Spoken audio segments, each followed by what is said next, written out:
My girlfriend cheated on me with my best friend from childhood and then she left him. I always thought betrayal was something that happened in movies. You know, the kind of thing that makes for a good dramatic plot but never actually happens to people like me. Turns out, I was wrong. My name is Jake, and this is the story of how the girl I loved left me for my best childhood friend. It all started innocently enough.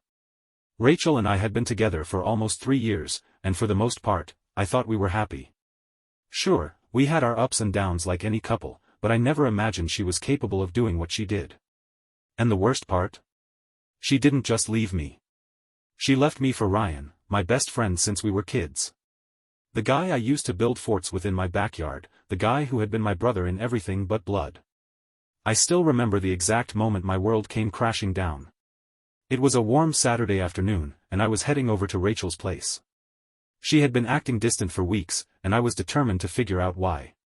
Maybe she was stressed from work, or maybe something else was bothering her. Either way, I was going to get to the bottom of it. As I pulled up to her apartment, I saw a car I recognized immediately. Ryan's car. At first, I didn't think much of it. The three of us had been friends for years, so it wasn't unusual for him to be there. But as I walked toward the door, something felt off. I can't explain it, but I just knew. I knocked once. No answer. Twice. Still nothing. Then, without thinking, I tried the doorknob. It was unlocked. I stepped inside, and that's when I heard it. Laughter. Rachel's laughter. And then his. My stomach dropped. My feet felt like they were glued to the floor. I should have turned around and left, but I couldn't. I had to see it for myself. I followed the sound to the living room, and there they were, curled up together on the couch, completely oblivious to my presence. I must have made a sound because Rachel turned to look at me, her smile fading instantly. "Jake," she breathed, her face draining of color. Ryan sat up, his expression shifting from shock to guilt in an instant. I stared at them, my mind struggling to process what I was seeing. What the hell is this? My voice came out hoarse, barely above a whisper. Rachel opened her mouth to say something, but no words came out. Ryan stood up, rubbing the back of his neck. "Listen, man, Don't," I cut him off. "Don't you dare." The silence stretched between us, thick and suffocating. I looked at Rachel, searching for some kind of explanation. Anything. But all I saw in her eyes was regret, not for what she had done, but for getting caught. "How long?" My voice was steadier now, but I could feel the anger rising in my chest like a tidal wave. Rachel looked away. Ryan exhaled, shaking his head. "A few months. A few months." My hands clenched into fists at my sides. I wanted to hit him. I wanted to scream. But more than anything, I wanted to understand why. "Why?" I asked, my voice barely above a whisper. Rachel finally spoke, her voice small. "I didn't mean for it to happen, Jake. It just did." "It just did," I repeated, laughing bitterly. "That's the best you've got?" "I'm sorry," she said, but it felt hollow. Like she was saying it because she had to, not because she meant it. Ryan took a step toward me. "Man, I never wanted to hurt you." I turned to him, shaking my head in disbelief. "Then why did you?" He had no answer. I felt like a fool. A complete idiot. I had trusted them both, and they had betrayed me in the worst way possible. I turned to leave, my entire body trembling with anger and hurt. "Jake, please," Rachel called after me. "Can we talk about this?" I stopped at the door, gripping the handle so tightly my knuckles turned white. "There's nothing left to talk about." And with that, I walked out.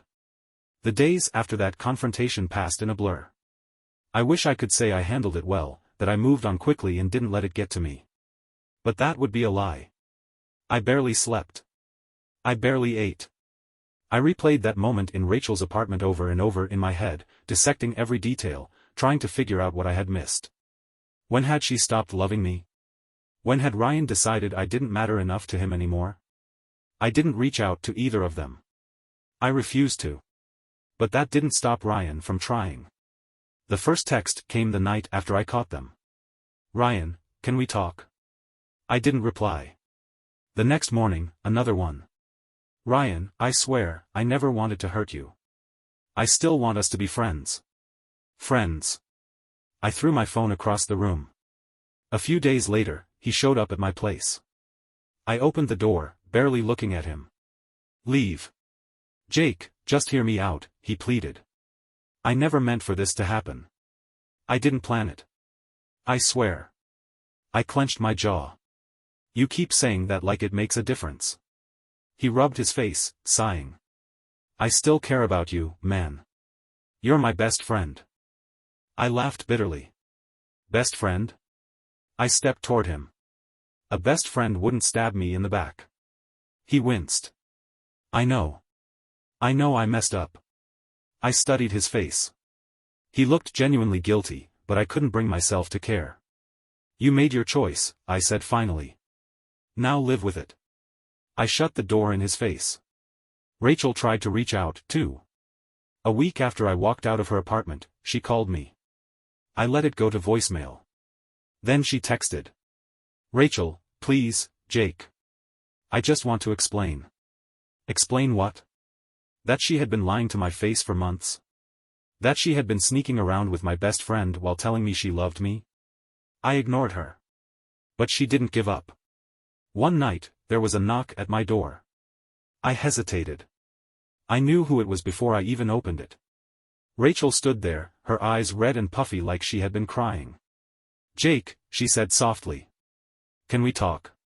I stared at her, at the face I used to love. The face I still did, if I was being honest with myself. But it wasn't the same anymore. She wasn't the same. There's nothing left to say, I told her. Her bottom lip trembled. I hate how this happened. I let out a humorless laugh. Yeah? So do I. She stepped closer. I miss you. I tensed. No, you don't. Yes, I do. She reached for my hand, and I pulled away. You don't get to say that, I snapped. You don't get to miss me. You made your choice. Tears filled her eyes. I never stopped loving you. I shook my head. That's not love. She stood there for a long moment, searching my face like she was hoping to find something, maybe hope, maybe forgiveness. But I had nothing left to give her. Finally, she nodded, wiping at her eyes. Goodbye, Jake. I watched her walk away, and for the first time since it all happened, I felt a weight start to lift off my chest. It wasn't much. But it was a start. You'd think that after cutting them both off, things would get easier. That time would start healing the wounds. But the universe had other plans. Because in a town as small as ours, moving on wasn't that simple. I saw them everywhere. At the grocery store. At the coffee shop I used to take Rachel to every Sunday. At the bar where Ryan and I had spent years throwing back drinks, laughing over stupid inside jokes. And the worst part? They weren't hiding it. At first, I thought maybe they'd keep their relationship quiet, out of guilt, if nothing else. But no. A few weeks after everything fell apart, I walked into our favorite bar and saw them sitting together in a booth, leaning in close, laughing. Like nothing had happened. Like I had never existed. I turned on my heel and walked out before they could see me. I wasn't going to give them the satisfaction.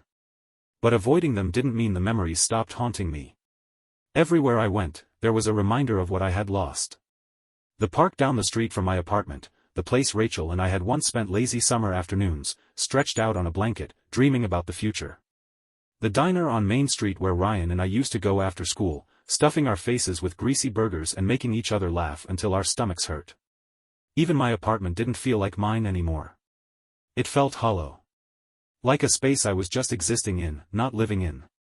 One night, after a few too many drinks, I made the mistake of scrolling through my phone. I hadn't deleted the pictures yet. Rachel smiling at me from across the table on our anniversary.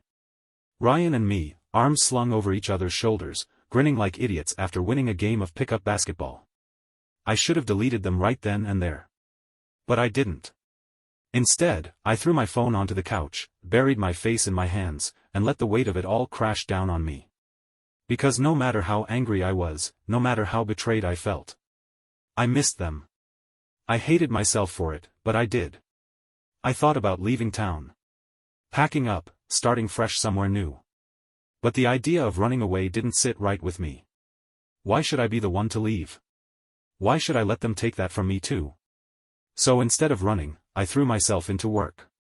I picked up extra shifts. I started hitting the gym again, pushing myself harder than ever, letting the physical exhaustion drown out the emotions. Slowly, the days started blending together.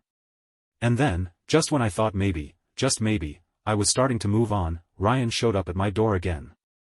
I almost didn't open it. But curiosity got the best of me. He looked different. Tired. "Can we talk?" he asked. I crossed my arms. "About what?" He hesitated, then sighed. "Rachel and I broke up." I blinked. "And?" He rubbed his hands over his face. "I don't know, man. I screwed everything up." I stared at him, waiting for the anger to hit me. But all I felt was exhaustion. "You made your choice," I said flatly. "Now live with it." His eyes met mine, and for the first time, I saw it. Regret. Not the kind you fake to make yourself feel better. The real kind. The kind that eats away at you. I could have taken pleasure in it. I could have rubbed it in his face. But I didn't. Because the truth was, nothing he said could change what had already been done. He had thrown away years of friendship. And for what? For something that didn't even last. "You're not the only one who lost something, you know," Ryan said. "I lost you too." I swallowed the lump in my throat. "Yeah," I said quietly.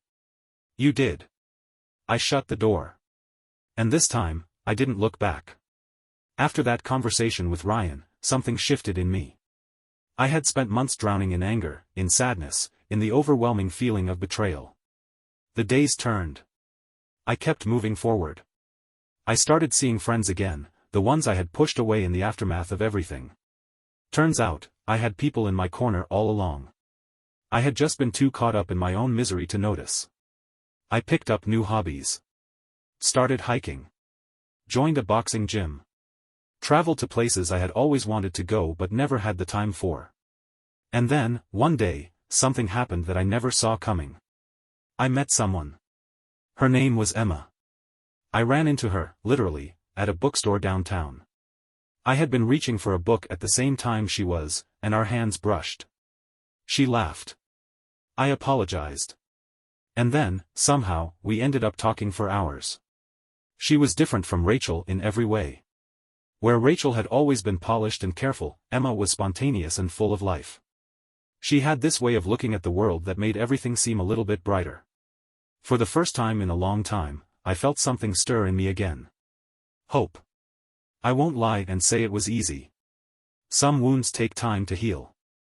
Some trust is harder to rebuild. But little by little, I let Emma in. She never pushed. Never asked for more than I was ready to give. And one day, I woke up and realized. I was happy. Genuinely, truly happy. Not in the way I had been before, when I thought happiness meant holding on to the past. But in a new way. A better way. I ran into Rachel again a year later. I was at a coffee shop, waiting in line, when I heard my name. I turned around, and there she was. She looked the same. But different, too. "Hey, Jake," she said softly. "Hey," I replied, not quite sure what else to say. She hesitated. "You look good." I nodded. "Thanks. You too." There was a moment of silence. The kind that used to be comfortable but now just felt empty. "How have you been?" she asked. I glanced at the table where Emma was sitting, scrolling through her phone, completely unaware of the ghost standing in front of me. "I've been good," I said honestly. Rachel followed my gaze. When she saw Emma, something flickered across her face. Regret? Sadness? Maybe both. "I'm happy for you," she said, though I wasn't sure she meant it. I just nodded. "Take care, Rachel." And that was it. No dramatic goodbyes. No lingering feelings. Just two people who had once meant everything to each other, now nothing more than strangers. I walked back to Emma, who smiled up at me as I sat down. "Everything okay?" she asked. I took her hand in mine and squeezed it. "Yeah," I said. It is. And for the first time in a long time, I knew it was true. Thank you for watching the video, like it if you watched the video to the end and don't forget to subscribe. Have a nice day.